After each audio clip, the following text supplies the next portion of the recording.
पुण्याच्या भोरमधील शिवसेनेच्या उमेदवारांचा मोर येथील अमृतेश्वर मंदिरात आमदार विजय शिवतारे बापू यांच्या हस्ते नारळ वाढून पूजा करून खरं तर प्रचाराचा शुभारंभ झालेला आहे। आपल्यासोबत विजय बापू आहेत। बापू, आज काय वाटते संपूर्ण कार्यकर्त्यांचा उत्साह पाहून पुढचं चित्र काय असेल? आपण स्वतःही आता पाहिलेलं आहे की सर्वसामान्य घरातील प्रचंड ताकदीने सर्व कार्यकर्ते इथे उपस्थित होते। उमेदवार कोण आहेत? उमेदवार सुद्धा सर्वसामान्य घरातीलच आहे। कुलदीपतात्या कोंडे यांनी जी शिवसेना भोरमध्ये वाढवली, खऱ्या अर्थाने त्याच्यामध्ये दुधात साखर टाकून माननीय आमदार एकनाथराव शिंदे यांच्या आदेशानुसार भोरमध्ये तिन्ही जिल्हा परिषद सदस्य आले पाहिजेत यासाठी प्रयत्नांची पराकाष्ठा करा असं त्यांचा संदेश घेऊन मी इथे आलो होतो।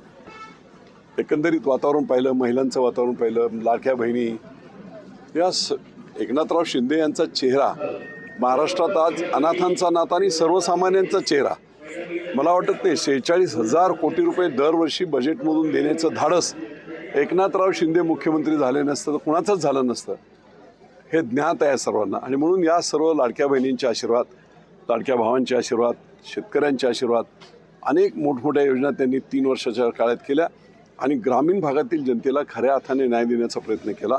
आणि म्हणून भाजपासारख्या मोठ्या राष्ट्रीय पक्षाच्या बरोबरीने आम्ही 2 नंबरचा पक्ष संपूर्ण महाराष्ट्रात ग्रामीण भागात देखील झालो आहे। जिल्हा परिषदेच्या या निवडणुकीच्या दरम्यान पुणे जिल्ह्यासारख्या काही ठराविक पक्षांचं वर्चस्व असणाऱ्या राजकारण्यांना धक्का बसेल एवढं प्रचंड यश शिवसेना पुणे जिल्ह्यामध्ये मिळवेल आणि शिवसेनेच्या मदतीशिवाय कोणीही जिल्हा परिषद अध्यक्ष करू शकणार नाही, एवढंच। यंदा बदल निश्चित आहे? निश्चितपणे। ॲक्च्युली खरं म्हटलं तर भाजपाला आम्ही विनंती केली होती त्या काळात, पण त्यांनी रिस्पॉन्स दिला नाही।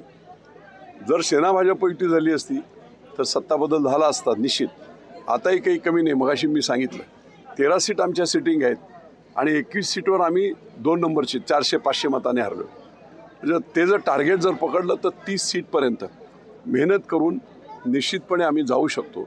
आणि 30 सीट एकदा आल्यानंतर मग निश्चितपणे कदाचित जिल्हा परिषद अध्यक्ष देखील शिवसेनेचा होऊ शकतो।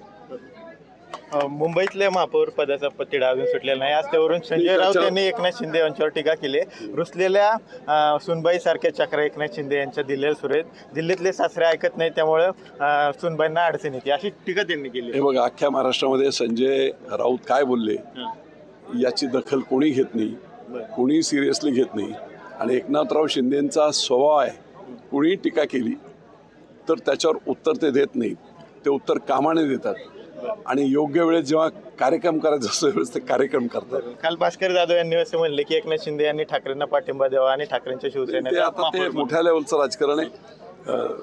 त्याचे सर्वस्वी अधिकार जे काय करायचं आहे ते सर्व अख्ख्या शिवसेनेचे आमदार आणि सर्वांनी मिळून हे एकनाथराव शिंदे यांना दिले। ते योग्य निर्णय घेतील, ते सक्षम आहेत, प्रचंड सक्षम असे नेते। शेवटचा प्रश्न बापू, आज संजय राऊत यांनी असं म्हणले की दोन्ही राष्ट्रवादीचं विलिनीकरण झालं जमाय, दोन्ही राष्ट्रवादी आता गाड्यावर लढतील आणि थोड्याच दिवसात अजित पवार शरद पवारांसह महाविकास आघाडीत दाखल होतो। आता ते त्यांनाच विचारा ना, मला विचारून काय पाहिजे। तर विविध प्रश्नांवर विजय बापू शिवतारे यांनी आपली प्रतिक्रिया जी आहे ती दिलेली पाहिली होती। कॅमेरा पर्सन तुषार सेने, विनय जगताप, TV9 मराठी, भोर, पुणे।